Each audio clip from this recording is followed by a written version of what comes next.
Bonjour et bon lundi. Je crois qu'avant de faire une semaine, peut-être le gouvernement a signé. Mais je suis tout le temps dans la vidéo et les kaki.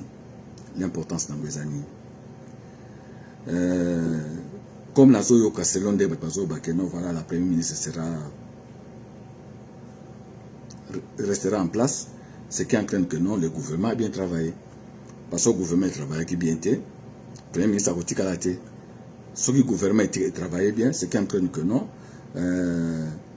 Remaniement et touché plus de 40%. Mais un gars souci n'engage souci n'engage plutôt la stabilité gouvernementale, qui est la clé de la réussite d'un régime. Ce total depuis le président en place, depuis le régime du président Fatou, c'est la 6e année. Ce total, le nombre de ministres, Oyo va changer. Dans le ministère, nous sommes comme 5e ministre, ce qui va changer. Je peux donner un exemple. Si on va changer le ministre de l'économie, il y a 4 ministres au Kota, en 6 ans. Si on va changer le ministre, il y a finance, il y a 4 ministres qui vont changer en 6 ans.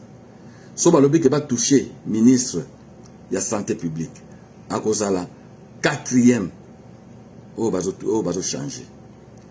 Si on va changer le ministre de la défense dans la période de guerre, on va la 4e. Et si on va changer le ministre intérieur, on va la 5e dans la période où il y a des troubles. Là, on fait avancer le pays ou bien on fait reculer le pays. Surtout quand on sait bien que non, l'administration dans le cannabis est inefficace ou bien inexistant. Tout ça, c'est le cas dans pays où les ministres viennent faire la politique.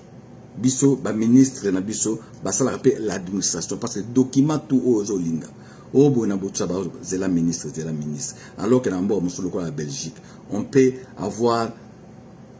pas avoir par exemple le gouvernement pendant plus de 2 ans, même beaucoup ils ont roulé le corps de la ministre parce que l'administration est efficace. Nous n'avons pas l'administration efficace. Donc nous devons tirer aussi des leçons sur la situation Congo, toute l'administration efficace. Est-ce qu'on doit toujours changer?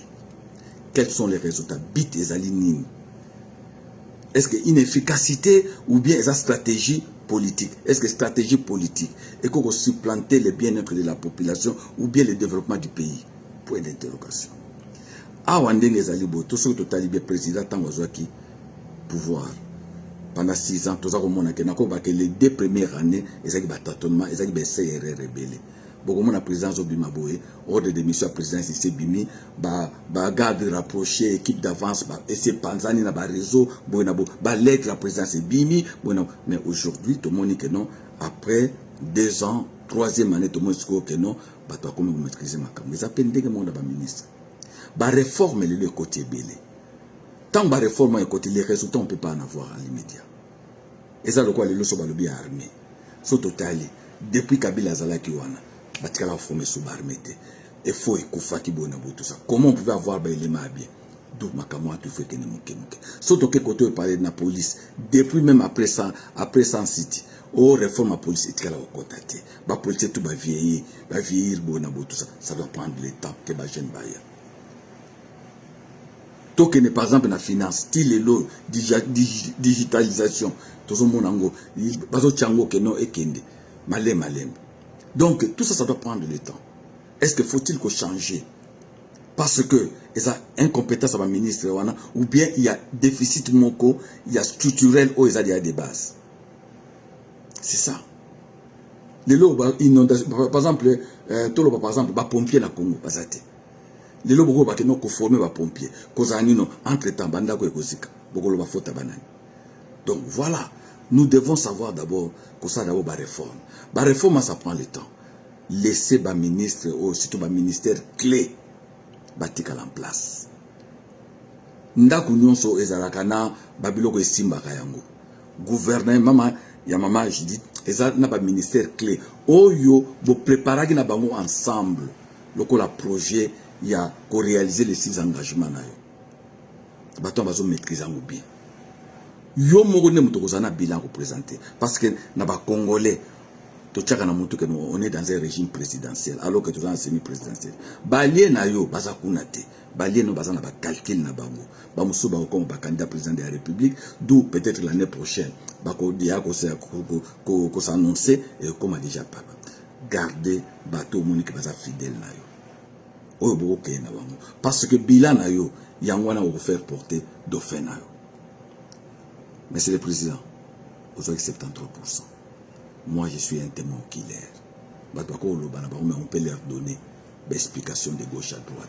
Et ça, premier résultat, première élection, où Senko est contesté dans le Congo, il y a présidence. Côté des députés, beaucoup le banabino, mais il y a présidence. Attends, mon côté. Donc, aux gens carte tout. Au traverser un moment difficile, au biso tout au vendaki, tout au bout dans les réseaux sociaux, dans TikTok, Boutou Moti Bakanga va compte sur TikTok. Parce que Boutou Moti était là. Pour la guerre agression, on n'était pas désespérés. Les loyaux, espoir et abattoir s'envolé. Donc, on a contrôle à Makamutu. Les bilans, il faut qu'on préserve le pouvoir. Il faut qu'on conserve le pouvoir. De façon que nos lobbies, même toi, après, nos dauphins, à réaliser des rêves aussi. Batumso au cours de notre gouvernement, ils viendront là pour s'enrichir, pour relancer ma partie. Ça ne sera pas pour bien-être des Congolais. Donc, tout tirer ma leçon. Il y a un gouvernement post-Senko, post-Kodjo, na post-Salaki consultation. Je sais que nous, il y a des stratégies politiques. Mais, tu as d'abord intérêt à les Congolais liboso. Mais si tu as ministère de l'Union, nous avons carrément infrastructure. Parce que l'État sans les routes, on ne peut pas parler de développement. On ne peut pas parler de l'intégration du Congo. Talaba dimension nzela ya Congo. Dimension nzela, bozo pesa muto 1 million par kilomètre. Mais épaisseur en nzela, 1 centimètre. Je vous donne un exemple typique. Bokene na rond-point. Il y a yolo médical. Je vis nzela wana, tamba saliango. Après 3 mois, na leki na Kinshasa. Na esika wana naza kout na ba image nango nzela baby totalement 1 centimètre l'épaisseur yo moko zotambo na poto monsieur le président ozotambo la banzela inexistant mais on a dépensé l'argent nazo bangela kuta ta rocardo wana je sais pas nazo bangisa pour parler de développement ya mboka l'infrastructure banzela est indispensable. Est-ce que le bilan est négatif? Donc, là, on a le bangwana. Gardez au sature le gouvernement. Le ministère clé, en place. S'il y a quelque chose à faire, la réforme est continue. La réforme est belle dans le ministère clé. Ministère de l'économie, ministère de défense, ministère de l'intérieur, ministère de justice.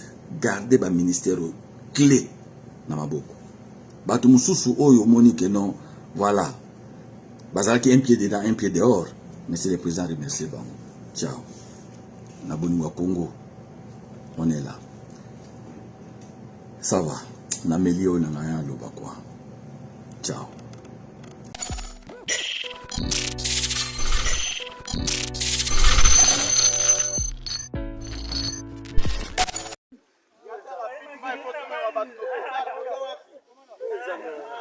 Maswa ba chinois ezindi bato babiki bangoyo bayena bango na maswa na biso ba soda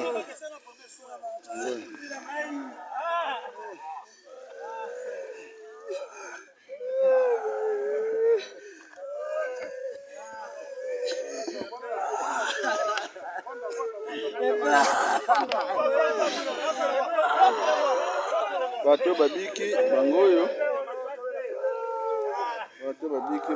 ba chinois misatu na ba congolais 1 2 3 4 5 6 7 8 congolais. 8 congolais na 3 chinois de bato babiki.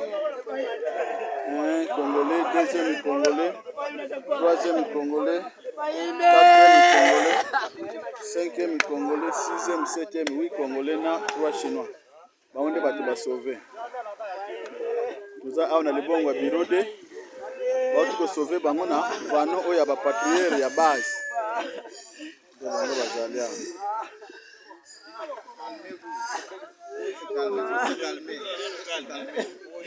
Batanjamba bikisi bino bote kalime.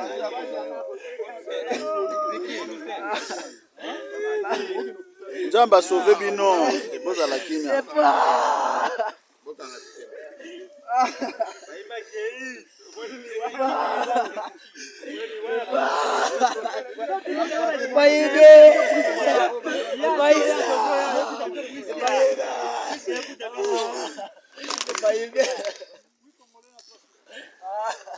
Congolais moko azindi kombo na ye Ephraim. Ephraim nde azindi bembe monani te.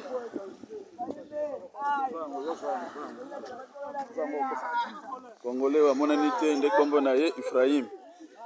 3 chinois babiki, chinois liboso yeyo, chinois ya mibale yeyo, chinois ya misatu yeyo nde bato babiki. Pona ba Congolais, premier Congolais yeyo, deuxième Congolais yeyo, troisième Congolais. Tala ilong papa, tala ilong mona. Troisième Congolais yeyo naza na choc na lisu yango yo. Quatrième Congolais yeyo.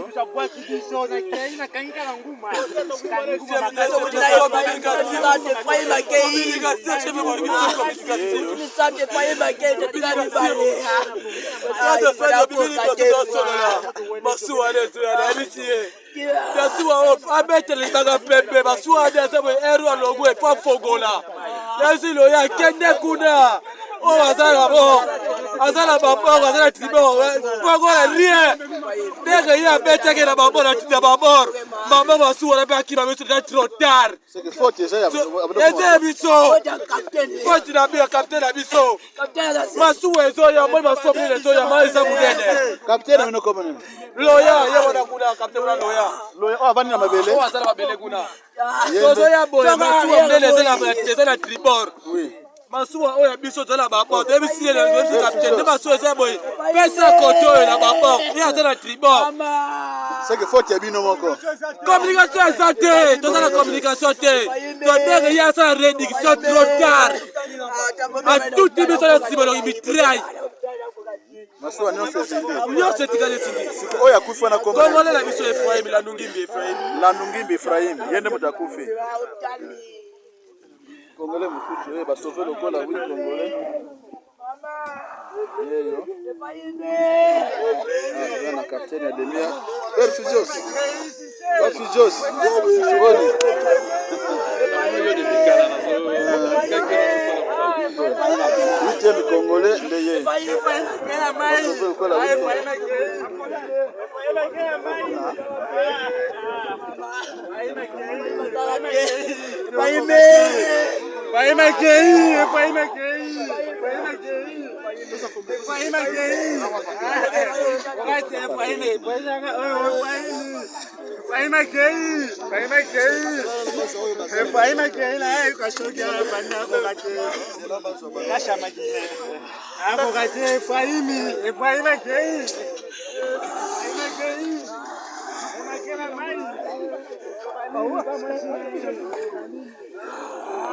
oh choc comme soit tout les bino des autres c'est bon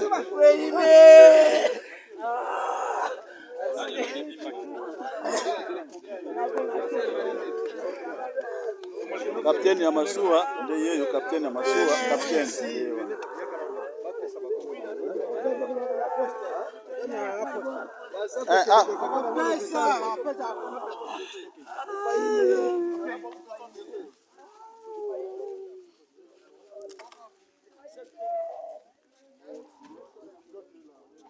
adepeshe bango na masuwa na biso oyo na masuwa na biso mazola ye wana za wana na Rome yeyo nde batu ko sauver bango masuwa ba chinois pêche nde zindi